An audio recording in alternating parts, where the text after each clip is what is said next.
let's talk about one, Taty Castellanos, scoring the goal against Red Bull. I will give him all the credit in the world. There was a really nice peel off the backside. Service was good. Sean Nealis lost his mark. And they scored. As soon as that came out, you could see him. He's walking around, and it was really interesting watching him come off the field. You felt something different. You felt like this wasn't the end of a game or even the end of a derby. It felt different.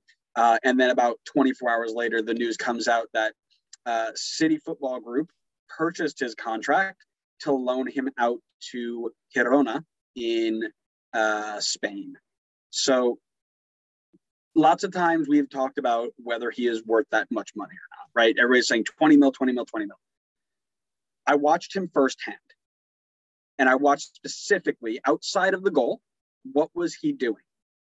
Taty Castellanos is now a 20 mil striker. I promise you that. Yes, he scored the goal. He had a few, once Red Bull lost their press, he had a few decent link-up plays. But 95% of the time, he was going one-on-one with Sean Nealis, Aaron Long, anybody bigger and stronger than him. He couldn't hold up the ball. He couldn't get in behind, and he would dive and roll around like it was a pool. He wasn't a 20 mil striker. And I think Tommy Scoops made some comment, which I completely agree with. The only person or the only team or the only entity that was going to pay City Football Group $20 million for Taty Castellanos was City Football Group themselves. So they just bought him and loaned him out somewhere else. They wrote down the accounting transaction, whatever. What are your thoughts on where he's going, how he'll do, and maybe the price isn't confirmed yet, but what do you think they probably would have gotten for him? What would the contract be worth? Am I guessing like what I think he should have gone for, or what I think City paid for him? Yes. I think City probably paid, I would think like a decent amount. I mean, if I were City, I would just find out what team is bidding the highest and then just match it, and you're going to get it. Like, obviously, in that case, City's going to be like, hey, NYC, you're giving him to us. You're not giving him to that other team. So I would think City maybe paid around 15 million is my guess. And I think it's like probably somewhat around where I would have him go for. I'd say somewhere between like 10 and 15 million, depending on form. I certainly don't think he's 20 million worth, but I feel like that's what you got to do if you're an MLS team. Like Miguel Almiron, as much as I love him, hasn't really lived up to the price tag at Newcastle, but Atlanta were able to convince them that he was that price tag worth of a player. So like, I think that was NYC's goal with saying Taty's worth 20 million. We think he's a $20 million striker. That's how much we think he's worth. So we're going to try to convince other teams that that's how much he's worth. I don't think that he is worth that much. And I think other teams kind of saw that, or maybe it's just their lack of knowledge of the league and they didn't honestly believe that he was worth that much. But if they had gotten a bid, if he was actually worth 20 million, he'd be gone by now because they would have gotten a bid for it and they would have accepted it. So clearly he's, other teams around the world are not valuing him at that much. But I think somewhere between like a 10 to 15 range is fair. I think City probably paid around 15, maybe a little bit higher. I'm not totally sure though. Palmeiras offered 12.5 million back in December. And it got turned down because they wanted 15. So I'd have to assume that's probably where he's at. And really what's less important to me is not the transfer fee, but the sell-on fee, right? Tyler Adams was bought for 3 million, something like that. But we got 33% sell-on, or 5 million with 33% sell-on. So when he got sold to Leeds, Red Bull retained $8 million of that transfer. Now we're not going to do anything with it because we're Red Bull, but that's what's more important to me because Taty is probably going to get sold on for a profit, and with the way that the system's going and the football market is, quite clearly he will go for more than whatever they got him for. So how much is going to come back after that sale is the more important one for me. I like the move to, well, I like the rephrase. I enjoy the fact that he will end up in Spain. I know he's going to be part of City Football Group, and just like Mixed Discovery being the prime example for any link to a European team possible. Oh, don't worry. I'm going to bring that up again. Stop it. He will never step foot on a field for New York City, ever, not once. You mean Man City? Man City Light, whatever. They're all the same. I think he will do a lot better in Spain than he would in other systems. I think he's fit for that game. Yeah, agreed. The dude can play, right? And we've seen that. I just saw a stat here: 50 goals, 19 assists in 108 games. Dude can score. Dude knows how to get it done. Are 25 of those penalties? Maybe. I don't know. I don't know the exact number, but most of them are. I'm just kidding. Now I'm being salty. Yes, you are. Listen, the dude will do well. He will never step foot on a pitch in England unless they're playing like a Europa League game over there. But he stays within the system. NYC gets some sort of sell-on fee. Yeah, they did it. They did it the Red Bull way. Honestly, they did it the Red Bull way, which is the way it should be done. We had this conversation a month ago, right? That's the way it should be done. If you have these links, utilize them. They should be bringing players in. They're not. That's the negative of it. But the positive is you get to sell these players on for whatever you think they're worth. Get a massive sell-on fee because it's just an accounting, ledger line, right? And then you get massive money out of it. That's the way it should be done. That's why Man City has done such a good job with them, is because they are allowing that to happen. I don't know what they got out of Jack Harrison, but it's the same deal, right? That transfer is massive. You know what's another reason I think this is a good move for him? This is a team that's just getting promoted to the top tier in Spain.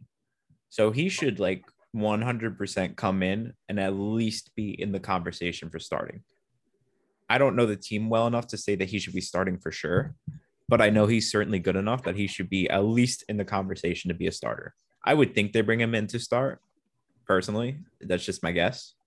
But, I mean, that would be great. If you can come in and get consistent starting time in a top-tier league straight out of MLS, that's awesome. Granted, that's only happening because he's in Citigroup. He's not necessarily guaranteed this if he doesn't go to Citigroup, but I still think it's a good move for him. He should get good game time in a really competitive league. In, like you said, a league that I think he would do really well in. I feel like he suits this league best out of any of the top 5 leagues. Correct. I'm looking right now to find. When you're done, I'm ready to make you mad again. I don't need this nonsense now. No, it's gonna happen. I gotta bring it up. So there is only one way that we can truly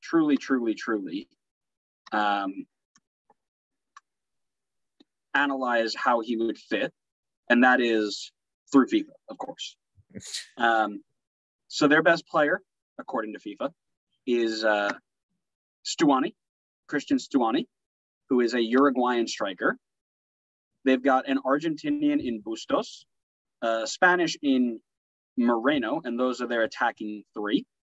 And if you look at Taty Castellanos, Taty is rated 70. So he would be the 3rd best striker on the list right now. And as you know, FIFA is perfect for that. But of the very little that I've watched of the La Liga, because people love to say the MLS, I'm going to say the La Liga. His play style is strong, it's physical, it's direct, it fits that system, right? So I think he will do perfectly fine there. I have no hesitation on his ability to succeed there. I think it's a great move. And get him out of MLS. He doesn't need to terrorize my team anymore. Great. I'm gonna ask you because I know you know some Spanish, right? Un poquito. What? What is? Can you translate for me La Liga? The league. So then, why do you feel the need to add the in front of it? Why do people need to add the to MLS? It's not If it was MLS. called that's like if it was called the MLS and you added another you would say the MLS, but you instead said the league. Nope. This is how it's happening. You're gonna deal with it. You're gonna accept dumb. You're so you're dumb. You're gonna accept it. I don't make the rules. I just do. All right, it's time to upset you some more because I have a question for you. Your questions are not valid. My question for you is, do you if NYC did not have the Man City connection, do you foresee this transfer having issues similar to like Kyle Larin, or I guess maybe DK, where NYC sets too high of an asking price and nobody can match it? So then Tati gets stuck in MLS and ultimately gets sold for a much cheaper price than like what was originally, I guess, bid for. Do you think City kind of just bailed them out on their valuation? I think City bailed themselves out of their valuation because that's what they probably went in and said. That's really what I think. Well, we don't know that for sure, so we can only assume as of right now that NYC set that valuation. You're probably right that Man City had at least some say in it, but as of right now, I would having Man City there to bail themselves out of the bad business that they're doing, like they always do, helped. Correct. Okay, I'll leave it there. That's all I wanted to ask. What do you want to say? No, that he would have gotten out anyway. I just don't think he doesn't make this move right now if he doesn't have Man City as a parent team. Correct. And I've never disagreed with you saying that players that link is a bad thing. That link is a good thing because of this exact reason. But Mix Diskerud is not. He's the perfect example. No, it isn't. I'm not doing this. I'm not doing this. All right, yeah, let's. We've had this argument. We've had this argument enough. So Taty Castellanos is the perfect example, right? A guy who has the ability, but they wanted more than they could have gotten for him. So now they use the link to get him more exposure. That is the example that we need. Mix Diskerud showing up one day being like, hello, all good players that I'll never get to play with, then getting shipped out to Sweden is not the answer. That is not what we're looking for. You're looking at it from a fan perspective, from a fan of like the league or even just like NYC. Like, yeah, Tati is the perfect example because you want to see them like develop players and move them on. But if you're a player and you see someone of like a skill level that you're like, okay, I know that I'm better than this person, and you see that person go and get a move to Europe, like from this team because of the link that they had, I'd be like, yeah, I'm going there because they're going to get me a move to Europe because this guy could do it. And I know I'm better than this guy. I'm not even now. I'm just making it sound like, oh my God, I'm blanking. Who are we talking about? Mixed. Now I'm just sound like you're just running yourself. I'm just slandering Mixed Diskerud at this point, but like I'm just saying, like if you're like some young South American player and you're like, oh, I don't know if I can get a move to Europe from MLS, and then you go and see Mixed Diskerud got a move from NYC to Europe because of the link of that team, I'd be like, all right, let's go to that team. I can guarantee myself a link to Europe. Anyway, we've had this conversation enough. We've done this before. We've been there. Let's just move on. Let's move on.